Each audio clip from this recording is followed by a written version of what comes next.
안녕하십니까. 5주차 논리논술 들어가 보도록 하겠습니다. 자, 이번 시간에 꼭 알아야 할 것은 오류란 무엇인가, 관련성의 오류란 또 무엇인가, 그리고 관련성의 오류에는 어떤 것들이 있는가, 애매성의 오류란 무엇인가, 애매성의 오류에는 어떤 것들이 있는가에 대해서 살펴보도록 하겠습니다. 오류란 개념의 정의, 관련성의 오류, 애매성의 오류 정의, 그 다음에 어떠한 종류들이 있는지 살펴보도록 하겠습니다. Next page. 자, 오류 개념 정의부터 한번 가보겠습니다. 오류를 범했다라는 말을 많이 하는데요. 우리 흔히 오류라고 할 때는 글쓰기나 대화를 할 때 잘못된 생각이나 믿음이 드러날 때 네 말은 틀렸어, 옳지 않아, 오류가 났다는 얘기입니다. 자, 그러나 보다 세밀하게는 학문적으로는 추론이나 이건 이렇게 하면 이렇게 될 것이다, 확실히 아니고요, 추론하는 겁니다. 가설을 설정해서 그렇게 될 것이다 라고 미리 내다보는 추론이나 논증, 앞선 시간에 개념 정의를 해드렸습니다. 입증이란 말로 증거를 대면서 근거를 확실히 대면서 제 주장을 펴는 입증이란 말과 같다고 그랬습니다. 자, 어쨌든 내 글쓰기나 말하는 것이 이렇게 될 것이고 이렇게 하면 내 주장이 옳다라고 주장을 하는데 뭔가 근거가 미비한다든지 엇박자가 났습니다. 그래서 잘못되는 경우를 오류가 났다, 오류가 발생했다 라고 말을 합니다. 자, 그 중에 첫 번째 관련성의 오류에 대해서 보도록 합시다. 관련성, 말 그대로 앞문장과 뒷문장, 앞명제와 뒷명제, 명제라 기억나시죠? 참인지 거짓인지 알 수 있는 문장, 명제와 명제 사이에 뭔가 관련이 없어 보이는데 자기의 소신이나 신념대로 믿음으로 주장을 강하게 펼 때 우리는 관련성 오류가 났다라고 얘기합니다. 자, 논증 혹은 옳고 그름을 따져가는 입증에서 전제들이, 내 주장을 펴기 위한 앞명제들이 결론과 논리적으로 관련성이 없을 때, 자, 가령 사례를 들어봅시다. 논리논술 이론적 개념에 대한 것들은 어렵기 때문에 누차 말씀드렸듯이 사례를 통해서 이해하시는 게 보다 설득이 될 것입니다. 자, 모든 사람은 죽는다, 나도 사람이다, 따라서 나도 죽는다 하고 했습니다. 모든 사람은 죽는다, 아주 내 주장을 펴기 위한 대전제입니다. 가장 큰 전제. 모든 사람은 죽죠. 나도 사람입니다. 소전제. 따라서 내가 그렇다라고 주장 결론을 펴고 있습니다. 이거는 문장과 문장 사이 관련이 있죠. 자, 가령 근데 이렇게 해봅시다.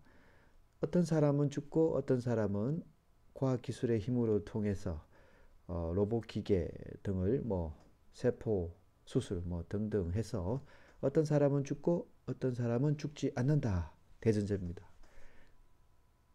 나도 사람이다, 따라서 나도 죽는다 하면 될까요? 오류가 났습니다. 왜? 주장 결론 문장과 앞선 전제들에서 관련성이 없으니까요. 어떤 사람은 죽고 어떤 사람은 삽니다. 나도 사람입니다. 그럼 나도 살 수도 있고 나도 문명 기술의 혜택으로 오래 살 수도 있고 혹은 혜택이 없으면 죽을 수도 있겠죠. 따라서 내가 죽는 게 아니라 어떤 사람은 죽고 어떤 사람은 살더라. 나도 사람이야. 그래서 따라서 나도 살 수도 있고 죽을 수도 있다. 그러면 관련성이 있죠. 앞문장 간에. 따라서 문장과 문장 간에 관련성이 없을 때 관련성의 오류를 범했다라고 얘기를 합니다. 자, 우리가 흔히 일상적인 대화에서 어떤 관련성의 오류를 범하느냐. 첫 번째, 힘에 호소합니다. 너 내 말 들어? 안 들으면 철수만 사탕 안 줘? 이렇게 얘기했습니다. 힘. 교사라는 힘에 의지하고 있습니다. 우리가 흔히 많이들 얘기하죠. 특히 부모님이 자식들한테 너 내 말 안 들으면, 엄마 아빠 말 안 들으면 이렇게 할 거야. 반협박조로. 엄마 아빠라는 힘. 호소를 하고 있습니다. 그래서 사실은 오류죠. 합리적인 근거가 아니라 단순히 내 힘에 복종을 하지 않으면 너는 안 좋아. 이러지는 않아야 될 텐데요. 두 번째, 인신공격 오류입니다. 어떤 사람이 왜 그렇습니까? 물었는데 가령 사례가 좋은 게 있네요. 이런 예전에 가수가 있었습니다. 노래는 안 좋아 그랬어요. 친구가 왜 안 좋아? 했더니 친일파니까. 노래하고 친일파하고 뭔 상관이 있습니까? 그죠? 노래는 노래다운 스킬과 지식과 태도가 있을 거고 노래 잘 부르는 목소리 톤이라든지 친일파하고는 정치적인 색깔하고는 전혀 관계가 없습니다. 그런데도 이 두 문장을 연결시켜서 누구누구는 안 좋아. 누구는 뭐 그래. 왜냐하면 친일파니까. 왜냐하면 얼굴이 못생겼으니까. 왜냐하면 뭐뭐뭐. 말 그대로 상대방 인신공격입니다. 인권 침해죠. 어떻게 보면. 세 번째 오류로 한가 봅시다. 정황적 논증의 오류. 다른 말로 피장파장의 오류인데요. 이 말이 더 이해가 빠를 겁니다. 외국인이 한국인들에게 흔히 묻는 질문 중에 하나죠. 한국인들은 왜 고기 먹나요? 네, 한국 사람들은 문화적으로 이렇고 저렇고 개고기 영양 성분이 이렇고 그렇지만 식용으로 쓰는 고기와 따로 있다 등등등등 근거를 대어서 그래서 먹습니다.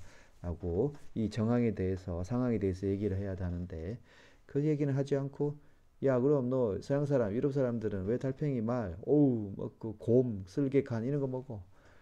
즉 내 질문에 대한 답은 하지 않고 정황에 대한 답은 하지 않고 피장파장이다 말하시죠. 너나 나나 니나 잘해라 너는 왜 먹냐 이런 식으로 돌려서 말합니다. 결국은 정황적 논증 다른 말로 니나 내나 피장파장이다 같다 쌤쌤이다.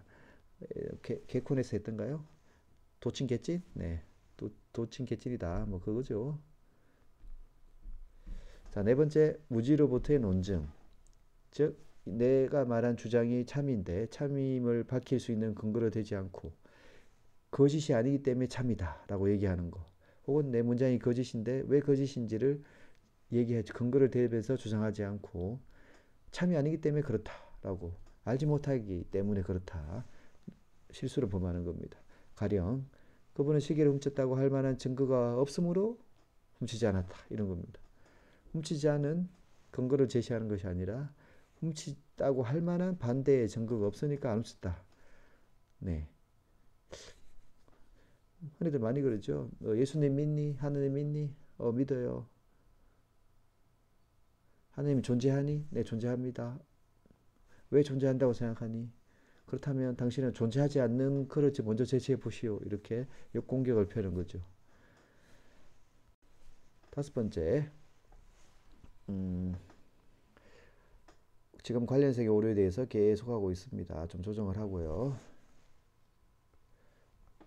자, 다섯 번째 허수아비 공격의 오류입니다. 상대방이 말한 것에 대해서 터집을 잡아서 허수아비처럼 세워두고 부정적으로 해석을 해서 공격한다는 겁니다. 가령 볼까요? 국가보안법은 어떤 국회의원 A가 말했습니다. 국민의 기본법 부당하게 침해할 소지가 있으므로 근거죠. 내 주장은 국가보안법은 폐지하면 좋겠다 했더니 다른 국회의원 B가 그럼 너는 공산주의냐? 공산주의자냐? 공산주의를 받아들이자는 거냐? 하고 상대방이 국가보안법 자체에 대해서 얘기하는데 그거를 허수아비처럼 만들어 두고 부정적으로 공산주의처럼 해석을 해서 역공격을 하고 있습니다. 상대방의 말에 대해서 곡해하는 거죠. 그래서 곡해해서 역공격을 하는 스타일. 상대방의 말을 허수아비처럼 세워서 역공격을 하는 허수아비 공격의 오류를 아주 말장난 잘 치는 사람들이 이렇게 많이 하죠.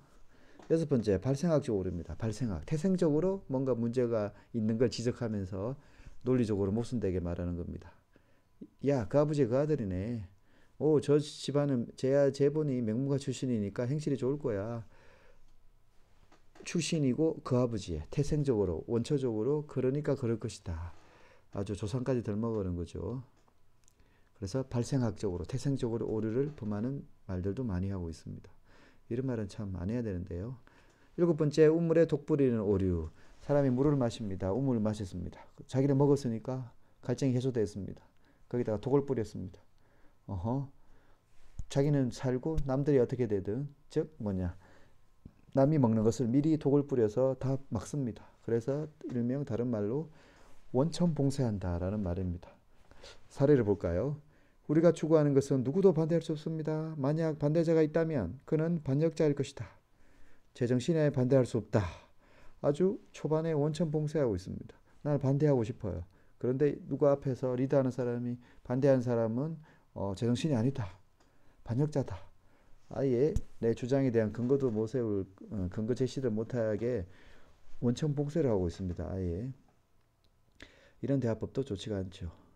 여덟 번째, 연민 혹은 동정 이런 거에 호소하는 거예요.